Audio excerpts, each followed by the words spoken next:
There's some very colorful train cars. I don't know what they're for or what they signify, but it could be something used principally for sporting events or maybe for the kids are traveling it frequently.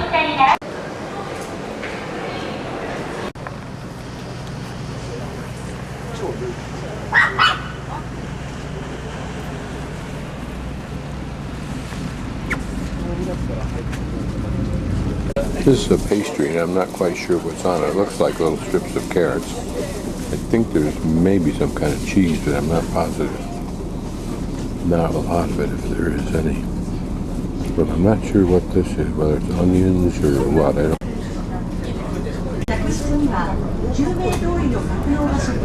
Yajimakuchi.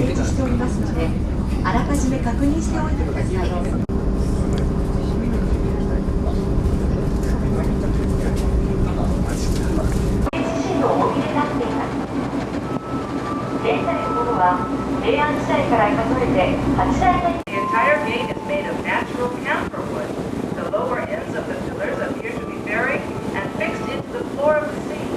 However, the Torii gate stands by itself on the sea floor, supported by its own weight. The gate has been rebuilt several times since the 12th century Heian period, and the present. This is Miyajima Island. Itsukushima Shrine is well known for its majestic and unique building structure on the sea, the Heian architectural style. This celebrated shrine dates back as far as the Empress Hiro. At full tide, the entire shrine looks as if it is floating on the deep blue sea, surrounded by the green of the trees in the background. Surely you will indulge in this beautiful scenery and an unforgettable memory of your trip to take back home.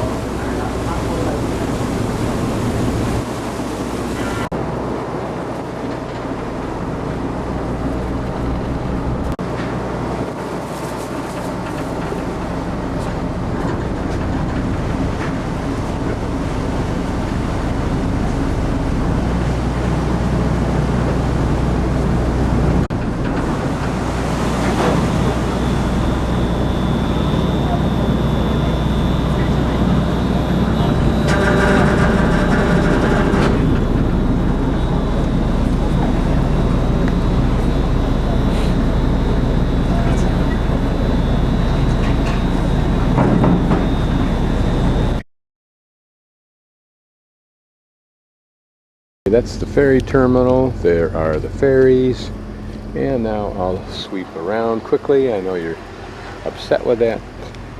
It's life. There's the terminal. What we're going to do is migrate to the right around this complex here, and then up what's called the Daisho-in course, which is the middle or number 2 course. There are 3. This one over here, which is to the right, as you can see, of the cable car, and then number 3, which is over here even farther, and I'm not even sure it's shown here. And is to go up the second one, the middle one, the Daisho one, to the top of Misen Hondo, and then if the trail isn't too bad, come down the 3rd trail, which is a longer trail, sloping down through the valley, and apparently the most nature-orientated trail. We warn on the trails of vipers and of hornets, which I doubt either is available or a threat this time of year. It's too cold. And there are also deer, so it'll be interesting if we see any of those. Well, we will, because there's 2 right here. Wild deer capable of killing at a moment's notice if provoked, as you can see. Of course, tourist shop row. Every tourist area has one. Call it the gauntlet, whatever you like. Just hold on to your wallet. Positive side, another day of doing something I have never done before. How cool is that? This would be a fun place to live for a month or 2 if you had access to a boat, and you could also climb these mountains several times. It'd be like living on Balboa Island. Here a large pagoda, and next to it a large shrine building, I'm sure, and a cement Torii. I'll hit all this on the end of my trip out. Our goal is to get on the trail. And the famous Torii again. And you can see some of the water in the background is really flat, mirror-like. And I think when that Torii is completely surrounded by that kind of still water, it gives the impression of floating on the water.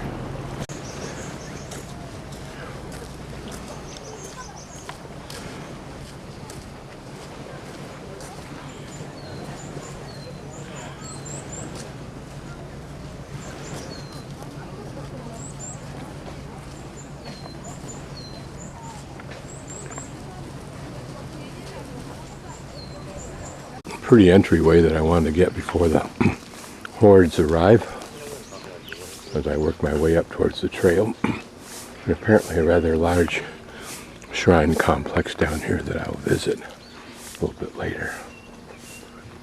Look how thick that moss appears to be. Here's another roadway of shops, not yet open. Never seen a tricycle like this. Not only bike-like in size, but the wheels are in the front. Notice how they pivot together. That mechanism down in there. Looks like the deer here graze on the moss. It's probably a pretty little shrine area. A little parklet, if you will. Here a small shrine capitalizing on the red color of the main Torii. This leads up to the ropeway. And this goes to Daisho-in Temple, which should be on the Route 2. And just like Balboa Island or other sites like this, people live here. I'm guessing that that's the trail that goes up to Mount Misen on Route 2, and that this is the entrance into the shrine. And this is rather impressive, a large shrine entry gate. This entry is very Chinese with these very large statues of what they had as three, I think, principal either warrior gods or something of that nature. But here notice double bells and a rope pull. And also the more complex architectural, structural detail, particularly in the corners, not quite as elaborate as the Chinese, but more of an allusion to it than we normally see in Japanese buildings.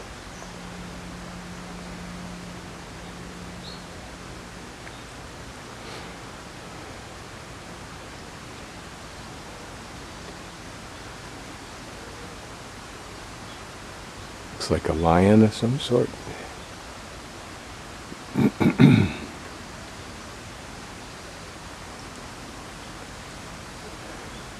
And there, a dragon.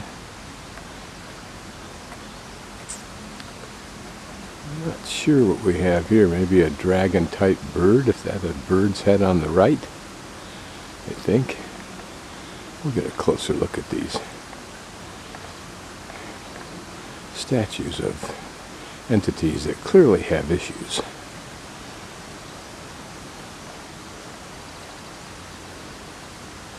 They certainly need to work off their aggression somehow. And these look to be carved of wood. Here an elaborate light fixture. It looks like a light fixture. And then another, not sure, some kind of a dragon something or other, but I can't be sure what the entity is. This side equally carved, if not in exact symmetry.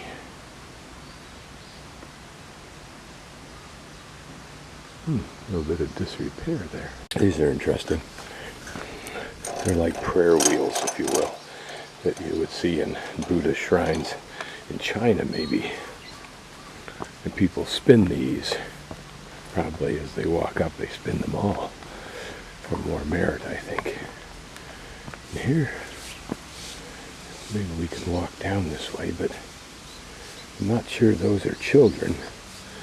But Beanie headed nevertheless. And I forget what the rationale is for dressing portions of these icons.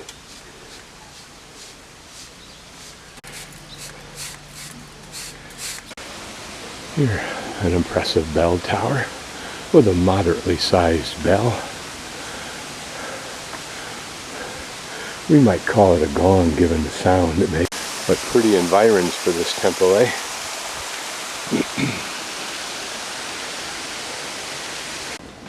I just spoke with a Japanese woman briefly who asked if I had a wife, and I said no. She seemed respectfully completely nonplussed. Almost gently dismissive. Great deal of Buddhism reflected here. One of the strong philosophical positions that reigned around the 1850, and it may still, was that Shinto as a religion is the trunk of the tree of religion, and that Christianity, Buddhism, Confucianism, they are branches of that. It was argued that if that was the position of rationale, then all of those religions could be reconciled as compatible within the Japanese culture.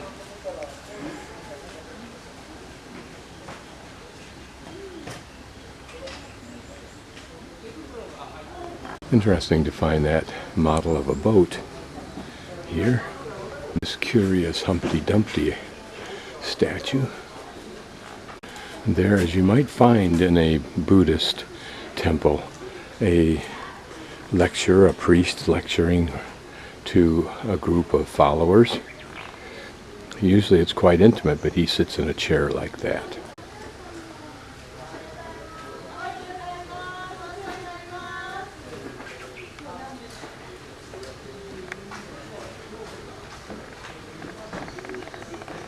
I can't go inside and photograph out of respect, but my camera can. I just wanted to look at these wood carvings. Hopefully that'll focus. Yes, it does. Okay, so floral carving there. Front, an elaborate carving. But on the front, an elaborate carving of dragons with eyes. And some nicely impressive beams up above. Particularly these cross beams. I haven't seen that feature before, probably because I haven't been at a temple that was large, had as large a roof as this one has. At least it was old. Another impressive building up above us here.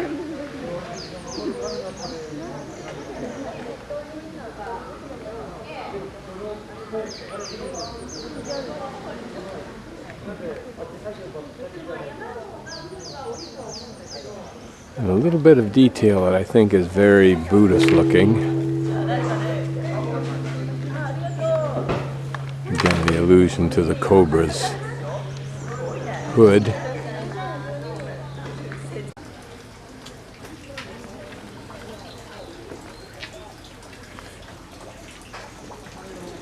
So much about Japan just seems so relaxed, so tranquil.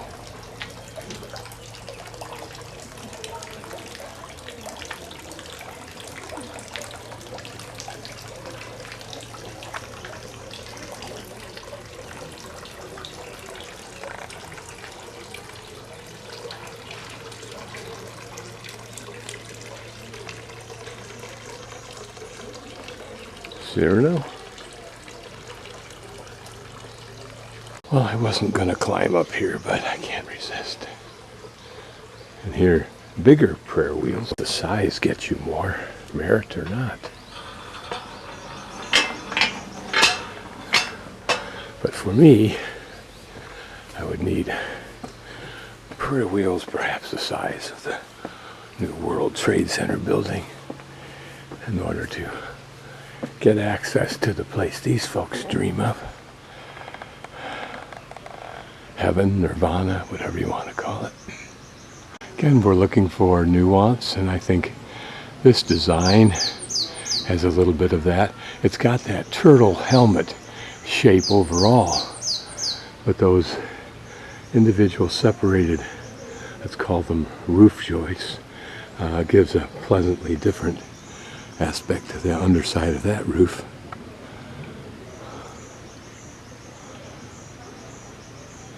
And even the architectural Structural details there are more elaborate than we usually see. Not just squared off posts. I hear a cat, but it looks like it's in a jungle setting. But what is all of this that is the other half? It must have relevant meaning. An interesting incense burner. A rack for shoes if you're going in to pray, but I don't think, unlike the Thai, I don't think they appreciate my going in there when they know I have no reason to be in there other than raw curiosity. Must be an allusion to the wild boar, but certainly with the overtones of some kind of a devil. And here's a lovely sweep of these carvings and roof structural elements.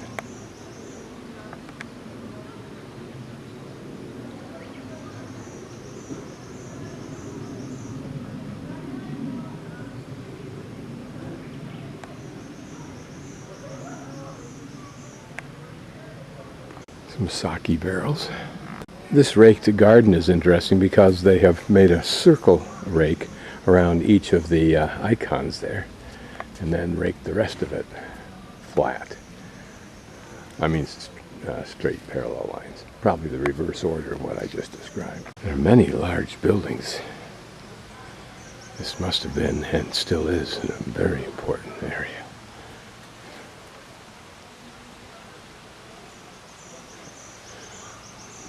And there, very much the stupa of Buddha. Endless stupas in Thailand. Entire forests of stupas, and they're called that, at least in English. I fantasize as I climb higher in this temple complex that there will be a crossover path to the trail up the mountain. So I don't have to go all the way down to the bottom and start back up again. No doubt this is a monk with his monk bowl, of which I have one made in, can't remember what city it was, probably Bangkok. In fact, it was. Notice the fan. We haven't seen a lot of fans, but fans were apparently something that all noblemen carried. And on them they wrote, probably same as we would use a cell phone or an iPod or an iPad to record daily notes or to write a poem on if we chose. That's what they were for. This shrine is interesting because what are those? Cans of something to eat? Maybe so. Now I'm tempted to suggest that these beads are an offshoot of Christianity that would have come here in the 1600s, but I don't know. Here are a cute little assemblage of either youths in various poses with various totems that they're carrying or hauling about, or just chubby little characters.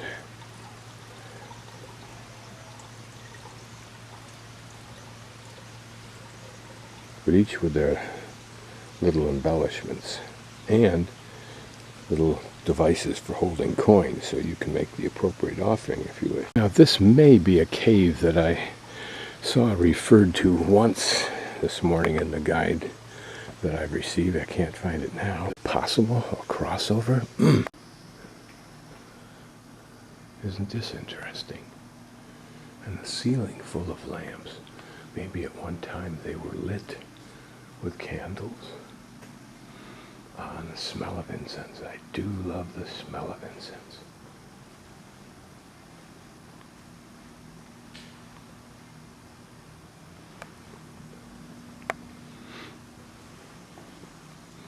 Notice the Buddha cobra hoods on all of these. And what are those little balls for? Again, do you move those or spin those like you would prayer wheels for the same objective? For a moment I had hope.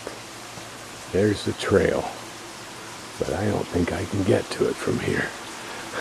A nice thing about water is that the Japanese can channel it as it comes down off this mountain for various beautiful water effects, as with this little temple.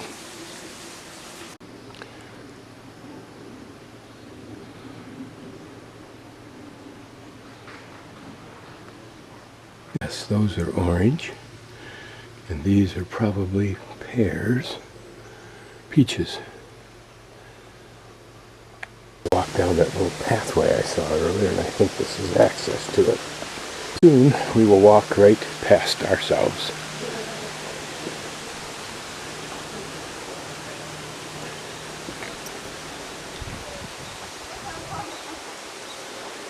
He has a particular name, or he has a particular name.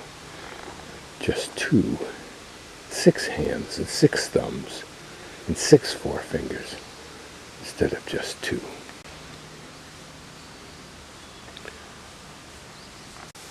Soon we'll run out.